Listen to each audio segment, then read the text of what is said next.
Good afternoon, everyone. My name's Doug Record. I'm the principal of Boonda Environmental Education Centre. Welcome to Science Week, which has been running all week. And this is another one of the Sapphire Coast Regional Science Hub Sustainability Education Network webinars to celebrate all the wonderful people in our area who are doing great things with endeavours that touch upon science, touch upon sustainability, and contribute to a really positive environment for learning about the world around us. And our special guest today is Jo Lane, who I'll talk about a little bit more in a few minutes. But I would like to start proceedings by showing my respect and acknowledging the traditional custodians. I'm talking to you from Boonda National Park on Dirriganj land as part of the Yuin Nation on the south coast of New South Wales. And I extend those acknowledgements to any Aboriginal persons present. We've got an amazing community down here that contributes so much to our learning about the environment and understanding what's going on here. Jo, I don't know when I met Jo Lane first. It was probably about, 15 years ago. You were working for National Parks, Jo? Yes, I've had quite a number of jobs, but yeah, it seems like a while ago.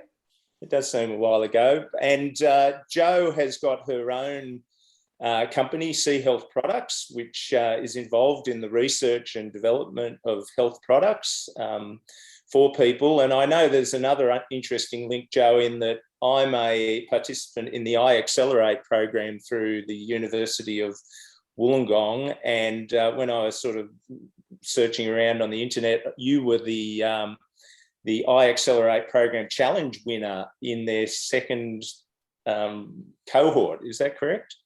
Yeah, that's correct. We won the People's Choice and the Judge's Choice for our pitch on introducing kelp farming aquaculture to South Coast New South Wales. So that's still my mission, and that's wonderful that we've got the support of the community for this idea. All right, and we're going to hear all about that in your presentation. So I'll get you to share your screen while I'm just going through some housekeeping. For all the people out there in Zoom land, welcome to you, obviously, for being part of our audience for today. We really want you to interact, and I know the webinar format is a little bit constrained. It's a bit easier for the host in terms of controlling people and not having dogs barking and toilets flushing and things like that in the background. But if you've got a question, what you can do is you can use the Q&A button on the interface there, or you can send us a question through chat. And Jo, if you just click on your little blue video camera down on the bottom menu bar, so down the bottom of your screen there, you'll see the little Zoom symbol. If you click on that, that should, no, you're after your presentation, I guess, if that's... Okay. So everyone's seeing my screen now. Okay, so yeah, we can see your screen, so that's all working well. You just have to don't leave the meeting. There we go. Beautifully done. Seamless. I get to edit all the videos, so we can do that as we go. So we'd love to get your questions in the Q&A. If you're not keen on putting it in the Q&A, when we get to the end of Jo's presentation, we'll have that chat. I can give you the microphone and you can read your question out if you want. If you just think of one, you can put your hand up. You've got a little raise your hand symbol there, and we can hear from you that way. So as far as our acknowledgements go, we'd also like to just point out that this activity is supported by Inspiring Australia New South Wales, who help coordinate all the science hubs around the state. And shout out to Jackie Randalls in Sydney, who's the manager of Inspiring Australia New South Wales. She's been in lockdown for weeks, and I hope if any of you in the audience are in lockdown, well, we're all in lockdown. I mean, I forget that, but some people have been in it for much longer than others. So we hope that you're going well, and that this in some small way is a good distraction from being stuck indoors. So over to you, Jo, and look forward to hearing about your project. Great. Thanks, Doug. And hi, everybody. And thank you for joining in this afternoon. I too would like to acknowledge the traditional owners of the land where I'm working from today, which is part of the Yuin Nation, and pay my respects. Also, I'd like to thank Doug and his team for inviting me along today to talk about one of my favourite topics, seaweed. So there is more to seaweed than sushi, and hopefully by the end of this, you'll all agree with me. So how do you all feel about food? Is it just a necessity to keep you alive and give you the energy that you need to get through your day? Do you worry about where your food comes from and the impact that it might have on the environment? Do you grow your own food? Are you a foodie enthusiast who likes to experiment with new products? Maybe you've taken up a new hobby of cooking during lockdown and started baking sourdough bread.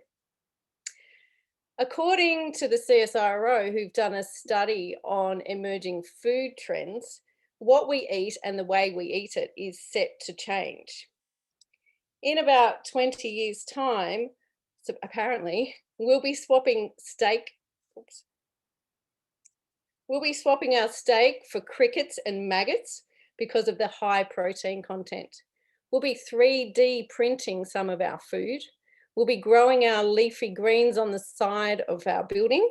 And something which excites me a lot is that we'll be eating a lot more seaweed and sea vegetables. Are you guys adventurous to try any of these new things? I can't say that I've tried the crickets or the maggots, but I've certainly eaten my fair share of seaweed. So just to clear things up, I'll be talking about kelp and seaweed, but not all not all seaweed is kelp. So globally, there's around 10,000 species of seaweeds, and they're roughly divided into three main groups: red, brown, and green. And kelp is a type of brown. So it's correct to say that all kelp is seaweed, but not all seaweeds are kelp. And just to confuse things even further, the seaweed that's used in sushi is a type of red seaweed called porphyra or nori. When it's dried, it goes a green color, and obviously when it's wrapped around the sushi, it's a lot darker. So I love sushi, and it's definitely a fantastic way to get seaweed into your diet. And it seems that this is an emerging trend as well. Over the past 7 years, exports of seaweed from South Korea have increased by 70%, and most of this is the nori seaweed used in sushi. Sushi probably began in China about 2,000 years ago as a way of preserving fish. So the seaweed was wrapped around the fish, and the high salt content in seaweed is a great preserver. It wasn't until about 70 years ago that nori was farmed. And this came about because of a discovery by a British phycologist, and a phycologist is someone who studies seaweed. Dr. Kathleen Drew Baker published the life cycle of porphyra, which is the nori, and the algae that's used in sushi, which greatly accelerated the development of the aquaculture industry in Japan and Asia. So and this was done in 1949, so although Dr. Baker never actually visited Japan, in Japan she's seen as a hero, and still they celebrate Drew Day every year on the 14th of April. And they even have a monument in her honor.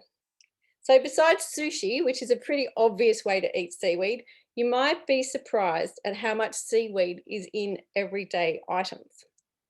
If you have a look at this slide, decide which of these might have seaweed in them. And yes, you've guessed it, all of them. Seaweed is in things like toothpaste, ice cream, yogurt, chocolate milk, tomato sauce, to name a few. Seaweed extracts from carrageenan, alginates, and agar are used in a lot of these products as a thickening agent. And besides food, there's all these other uses for seaweed, like fuels, biofuels, agricultural feed, fertiliser, and fibre.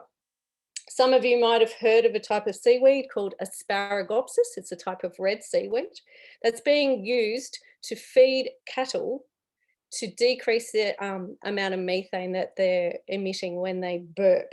So just by adding a small amount of Asparagopsis to their feed can reduce emissions by over 80%. The fashion industry has quite a large environmental footprint, and research is looking at developing different fibres. And recently also there was a car that travelled from one side of Scotland to the other using biofuels made from kelp. There's also a lot of research going into other great uses for seaweed, including bioplastics, and there's medical applications for skin grafts and wound healing. There's even an extract that's been approved to treat Alzheimer's in China and the US. It's called oligomanate. Building materials, even the RMIT down in Melbourne are doing research into making concrete bricks using kelp. And this is a great way of using kelp because it actually locks in the carbon. Other parts of the world, they use seaweed for building materials, and it has great insulating properties.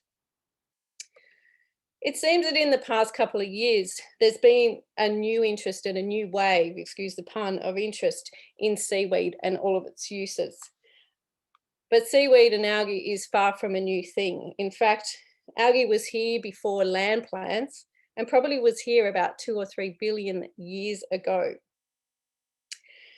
The other fun fact about kelp and seaweed is it's not actually a plant. Although it behaves like a plant, it doesn't have a root system and it doesn't get its nutrients from the root system. It absorbs the nutrients from the ocean where it's living.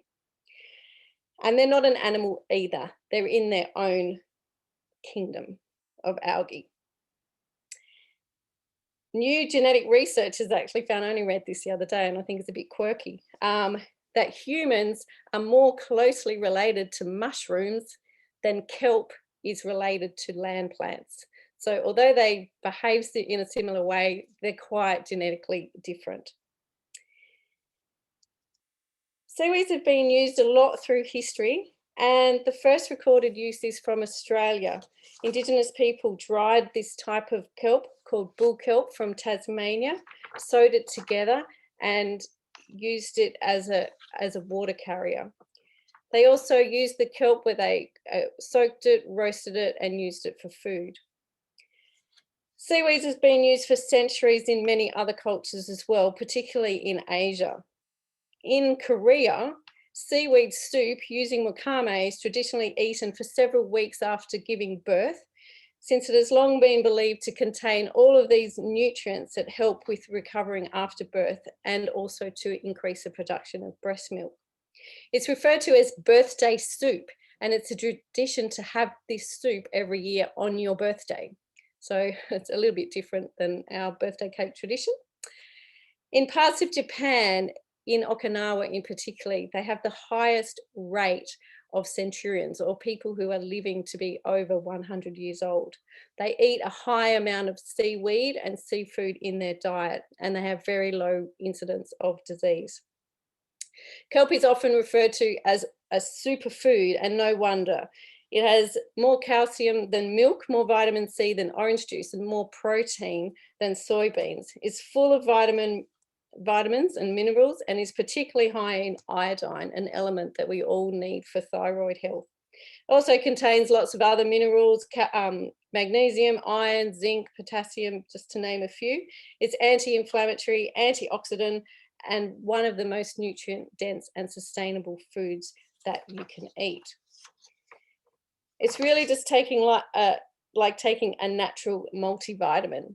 It's also high in omega-3 and dietary fiber, and a lot of people take omega-3 capsules or fish oil capsules because it's high in omega-3.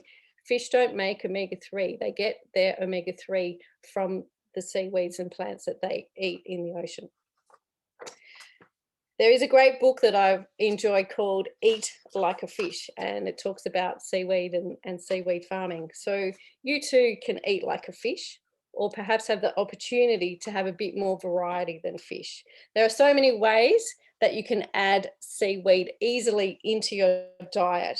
maybe a smoothie, a muesli bar, bliss balls as a seasoning on a variety of foods. You could bake bread, put it into sweets like chocolate brownies and cakes. It really is incredibly versatile.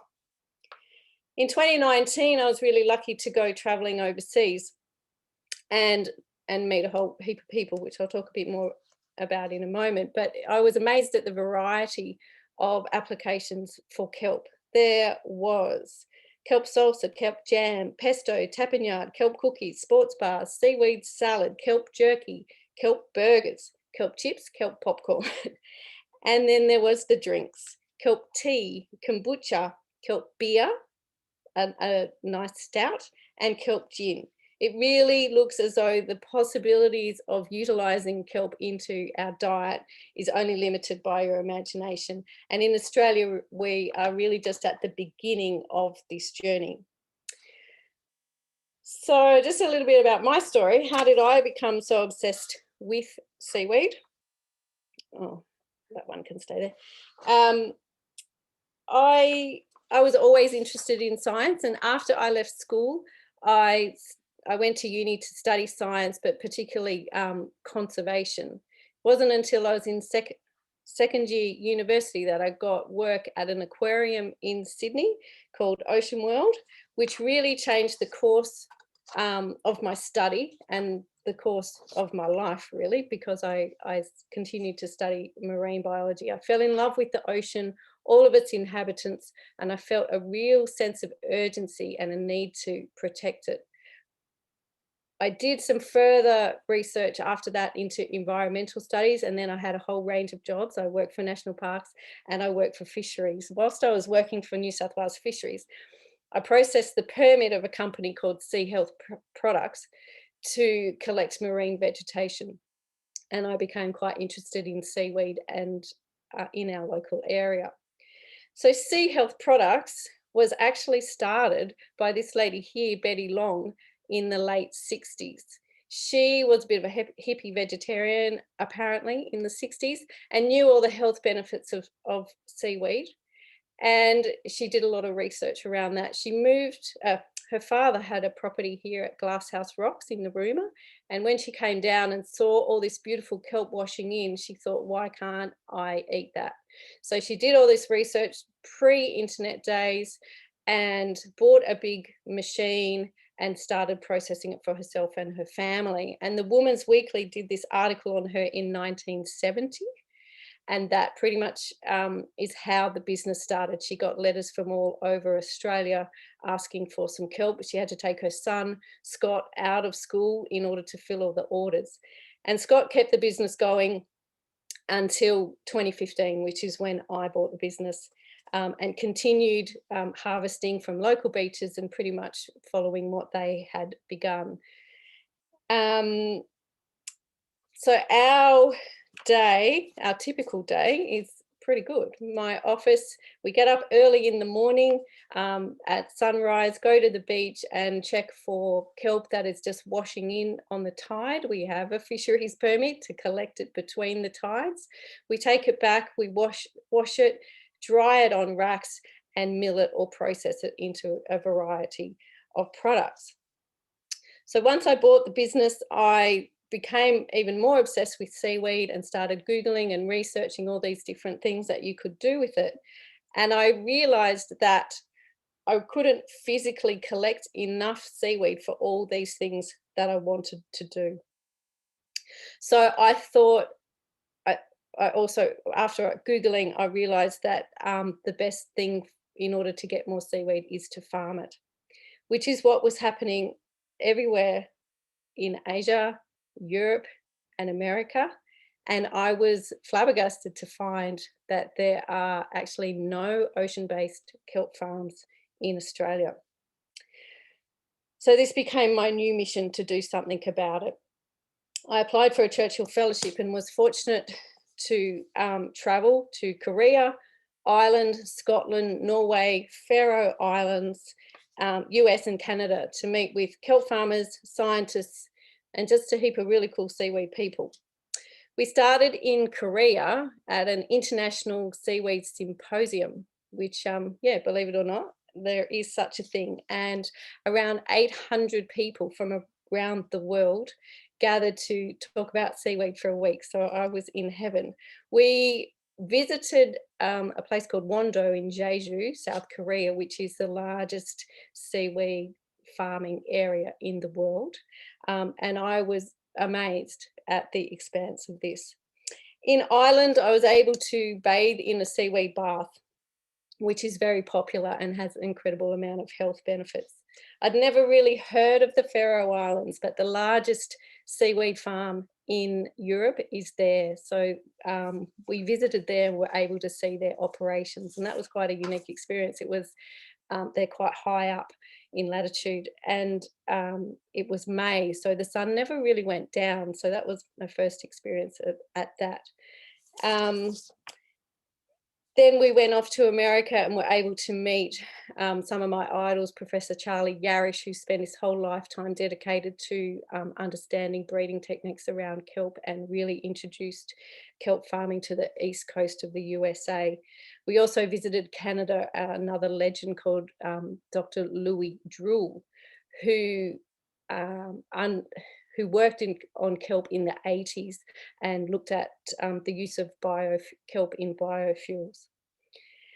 So one of the main reasons I'm so excited about kelp farming is it's a restorative form of farming. It has all these environmental benefits as well. And I was so inspired after my trip that this has really become quite a narrow focus of mine to try and introduce kelp farming to New South Wales and Australia. The more seaweed that we grow, the more things we can do with seaweed.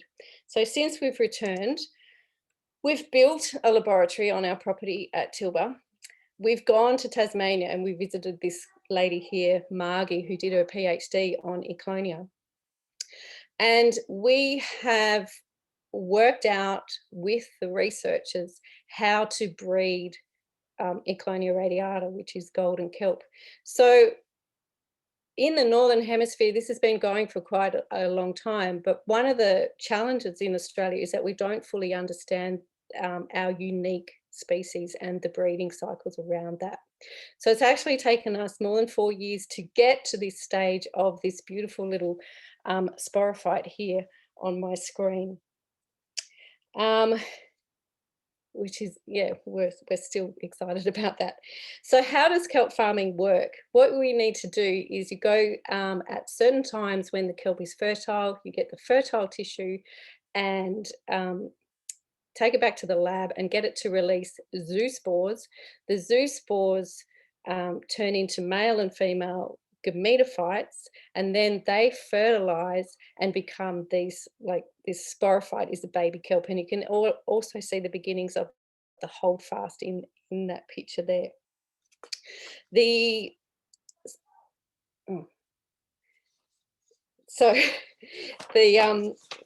Yeah, jumped around a little bit, but kelp farming is referred to as a zero input crop. So it doesn't require any land, fresh water or pesticides.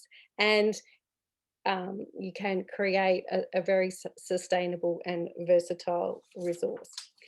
So this is a photo from Korea, and this is how it can look if it's grown out on the ropes. But I thought I had another picture of that. Okay, sorry. So back to the sporophyte, all of those little sporophytes is what is on that seeded line there. So you put the sporophytes onto a kite string and grow it in the laboratory, and then that kite string is put out into the ocean onto the ropes, and then it absorbs all the nutrients from the ocean. So that's what we mean by being a zero input. Once it's out in the ocean like that, you don't need to feed it, you don't need to do anything more. It will just grow from the nutrients that are in the water. And kelp likes cooler water where there are a lot more nutrients in cool water. And it won't grow in an estuary. It likes to be out in the open ocean and have some of that upwelling or that movement of the tides, which will have the upwelling of the nutrients.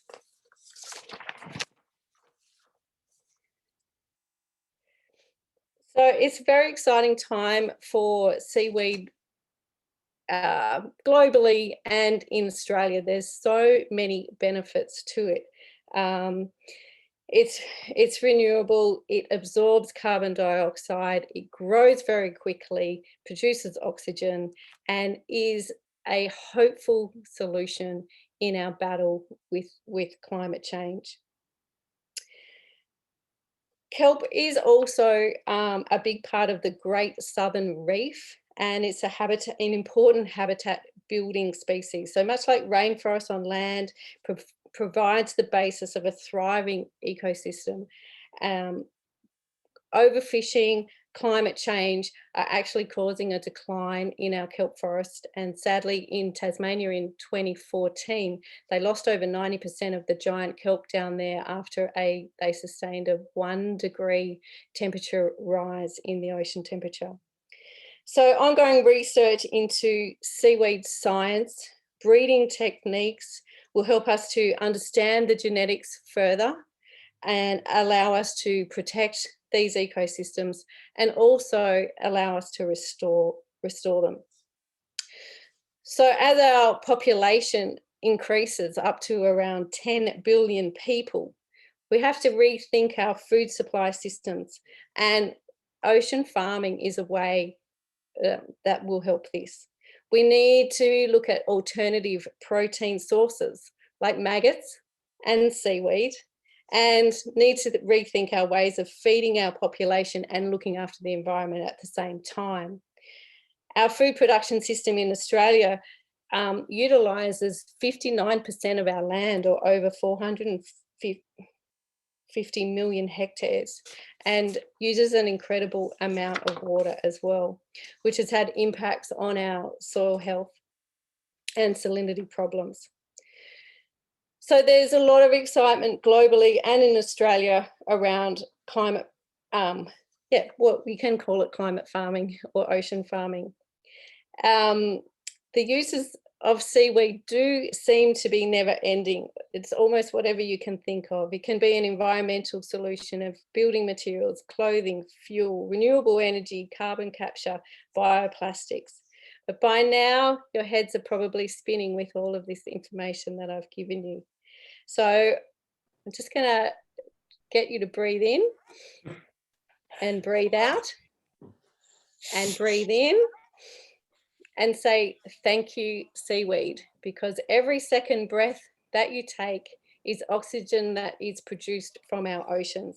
Our oceans are covering 70% of the planet and photosynthesizing and producing oxygen for us to breathe. So I think producing oxygen to keep us all alive is probably one of the most important uses of seaweed. But my hope today is that I've triggered your interest, and now you can start using seaweed every day. Eat it, swim in it, wear it, and learn more about it. So I'm really passionate, as you can tell, and I believe that seaweed has a big part in our future. Thanks. Jo, that was fantastic. Thank you. It's just one of the great things about these Science Week presentations. You come in, well, I've come in being really quite ignorant about what goes on behind the scenes, and that was really fascinating. I loved that the string propagation in the aquaculture. So that was really interesting. Look, we've got opportunities for people to ask a few questions, and I can give you the microphone. I know people are kind of shy and sometimes, but you can put up your hand. And look, one of our guests here today is Luke Brown, who works here at Bournda Environmental Education Centre. He's got a marine scientist background. Anything out of Jo's presentation there that struck you from your experience in the water, Luke? I just had a few questions regarding if people saw this presentation and were going to be wandering around looking at different seaweeds in our area. Are there any ones that maybe if they were going to be sampling different seaweeds that may actually be, I don't know, poisonous, or, you know, in terms of eating them, if people were sort of doing some wild collecting or something like that? And also, what are the permits and things that are required if you were going to do something like that yourself? Okay, so yeah, there's plenty of people who are interested in, you know, growing their own food and foraging for food. And then the good thing about seaweed is that there are no, not like mushrooms, there's no poisonous seaweeds.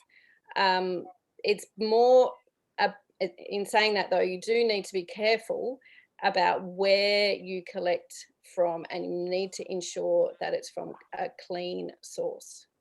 And be mindful about doing it in a sustainable way. So, you know, if there's only 1 or 2 pieces on the beach, I wouldn't take it, because the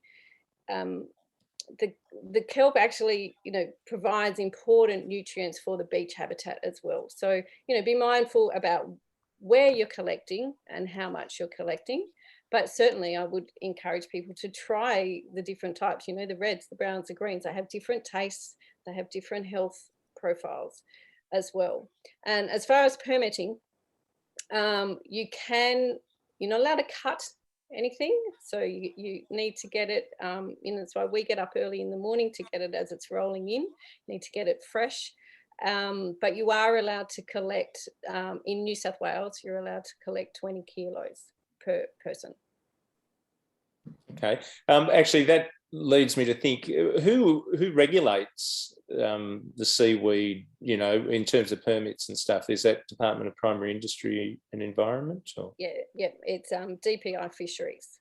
Right. And so do you have many dealings with guys like Matt Proctor, or are they people that the fisheries officers, or is there a different branch within that organisation?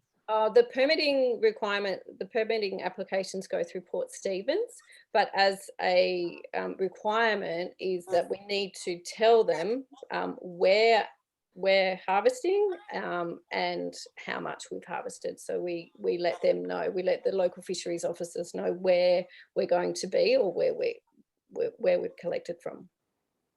Very good. And have you ever, I mean, I don't know, sometimes as I've walked around the beaches, you know, occasionally there'll be people walking dogs where they're not supposed to be, and you feel sometimes, should I say anything? Have you ever encountered people harvesting seaweed that you kind of think, oh, they're not supposed to be doing it? Has that ever happened? Or No, not really. Most people, well, we're there early in the morning, and we do have our sort of secret beaches as well. So often we're the only people there. But if we do see people are usually quite interested in what we're doing, and you know, up for a chat about it, because it is, I think it's interesting, and it is sustainable.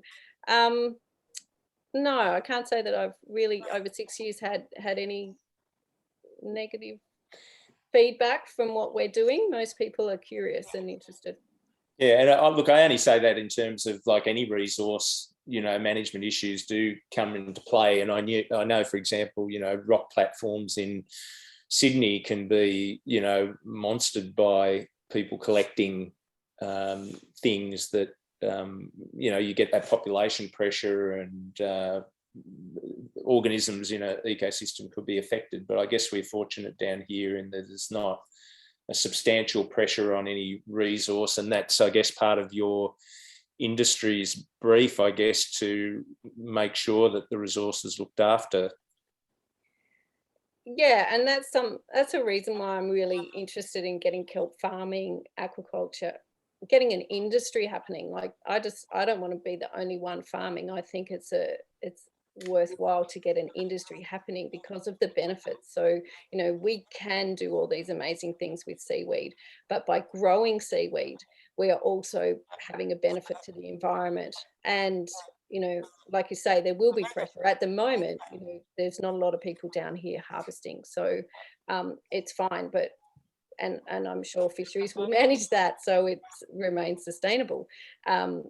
But I think, you know, the idea of farming has so much appeal to me. Very good. And look, one of our guests in the attendees today is Steve Harvey, who he's involved in the iAccelerate program. So he's a founder there, and his company, Health Physics. I think I've got the right title, Steve. Yeah, that's correct. Yeah, good day, Joe.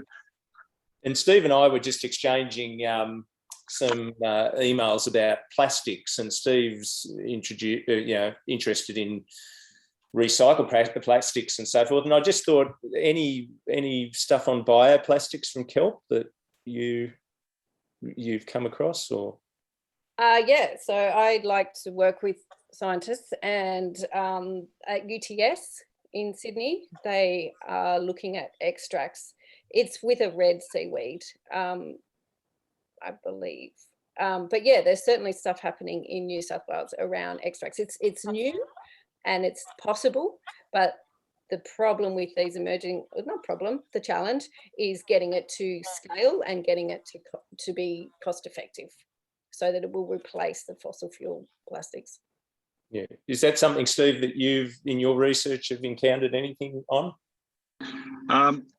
Not so much with seaweed, Doug, but we're using quite a lot of polylactic acid, PLA, for 3D printing, which is a biodegradable plastic. But I'd love to find out a lot more about the potential for seaweed in recyclable plastic or with 3D printing. Joe, we actually have a place down at just south of Narooma at Mystery Bay, and there's always a lot of seaweed down that way, and it's a beautiful little spot there. So it just fascinates me what the potential is for seaweed.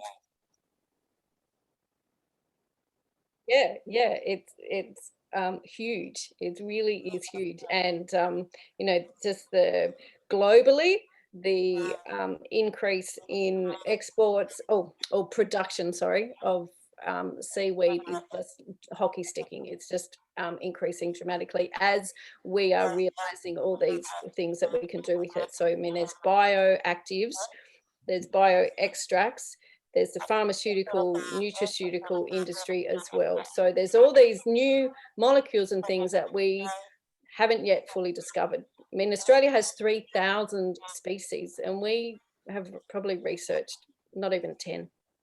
So, there's really potential to learn more, to identify new species. If you wanted something named after you, go hunting some seaweed species. There'll be new species and new properties to find, just like with the rainforest. It's got all these amazing benefits and applications for medicines and things like that. And I think the ocean has that for us too. Oh, that's so Joe, exciting. Sorry, Steve, you go ahead. I just say that's so exciting. I'd love to find some other options too for seaweed, in the sense of replacing plastics and for structural purposes. That'd be wonderful if that was possible. Thanks, Steve. And look, a question which is obviously on everyone's lips in just about every topic is climate change. And we had a symposium last Saturday organised through the Atlas of Life, and it was talking about the East Australian current and the impacts of warming on ocean ecology. And Luke, who's here with us today, works with Professor David Booth from UTS on a project that's been going for about 20 years in terms of tropical fish moving down. Any thoughts, Joe, on ocean warming and impact on the species that you're utilising, or is there any research on that? Anecdotally, but yes, certainly we're working with Eclonia radiata, which is the picture behind me. There's certainly a lot of research being done on the stuff in Tasmania, the macrocystis, where they've lost 90%. But just anecdotally, with snorkeling and diving around here, the Eclonia is declining. The Philospora is doing really well, which is the crayweed. And there's a combination, I believe, of climate and the sea urchins. So the urchins are enjoying, Eclonia is really tasty, and the urchins seem to enjoy it as well. So we are having a problem with urchin barrens, which impacts the recruitment of the juvenile kelps, because they just scrape the babies off the rocks and they don't get a chance to re-establish. So it's not just one problem, and there's not just one solution. It's a combination of things. Yeah, very good.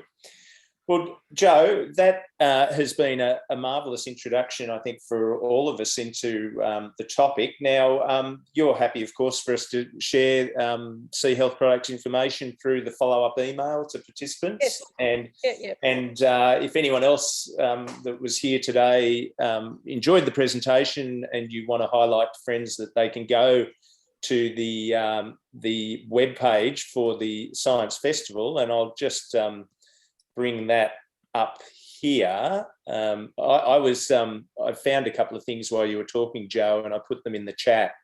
The Australian Seaweed Institute, I don't know if they're a group that you're familiar with, but yes, yep. So they, Joe Kelly created or wrote the Australian Seaweed Industry Blueprint and got all the stakeholders around Australia to contribute to that. So we were part of that.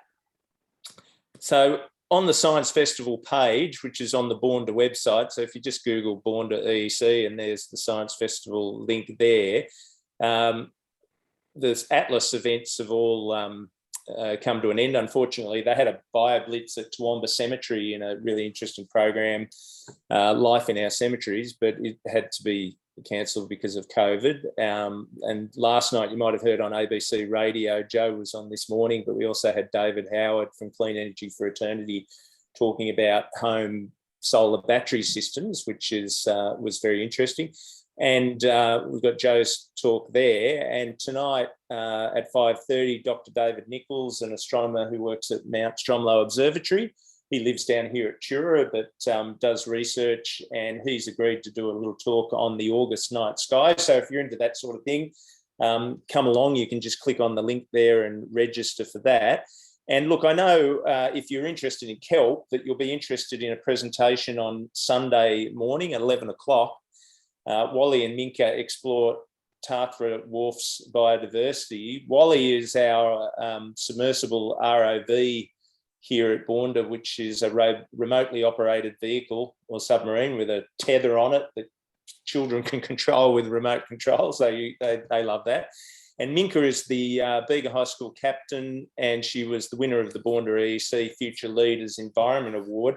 And she contacted me a little while ago. There's a proposal to restore Tathra Wharf, a much loved icon on the far south coast. It's a heritage icon, and the project will involve replacing pylons, but you know, everyone's in favour of looking after the wharf. But Minka has highlighted that the wharf is home to some absolutely amazing assemblages of marine organisms, and that nudibranch there is making its home in one particular pylon. And so she's brought up the issue as something to talk about with the project managers, which is Bega Valley Shire Council. And if you click on the link there to register, some of the people that we've got coming is Minka, there's Wally, the yellow submarine. Luke is Minka's dad, and he's been helping her with the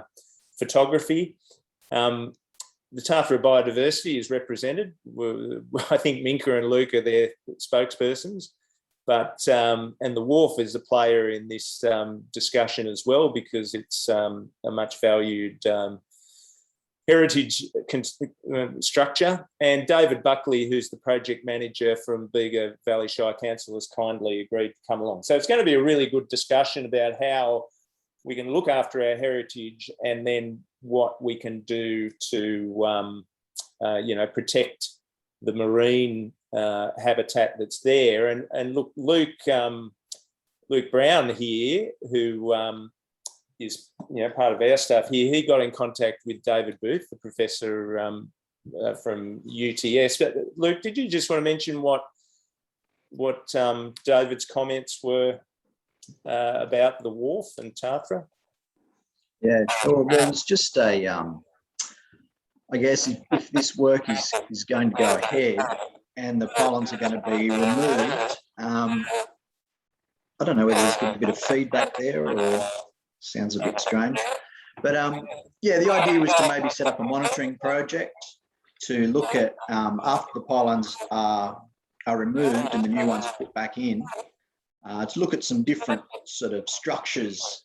There's been a lot of work up in Sydney Harbour looking at different textures of the surfaces that allow species to be able to recruit. You know, so you get that big influx of biodiversity coming back.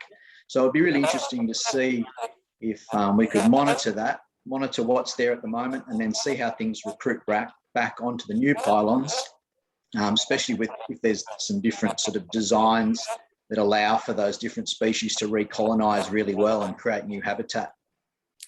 Fantastic. So look, thank you again, Joe. We really appreciate you giving up your time to prepare the presentation to be here today.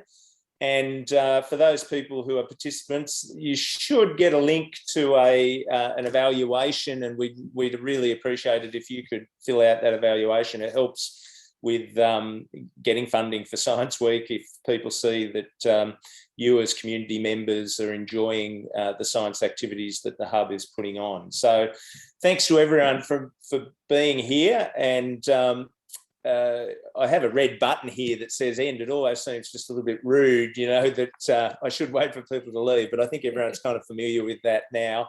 But thank you all for being here. Enjoy the rest of Science Week, and hopefully if you can get to any of those other webinars, we'd love to see you there. Thank you very much. Thank you.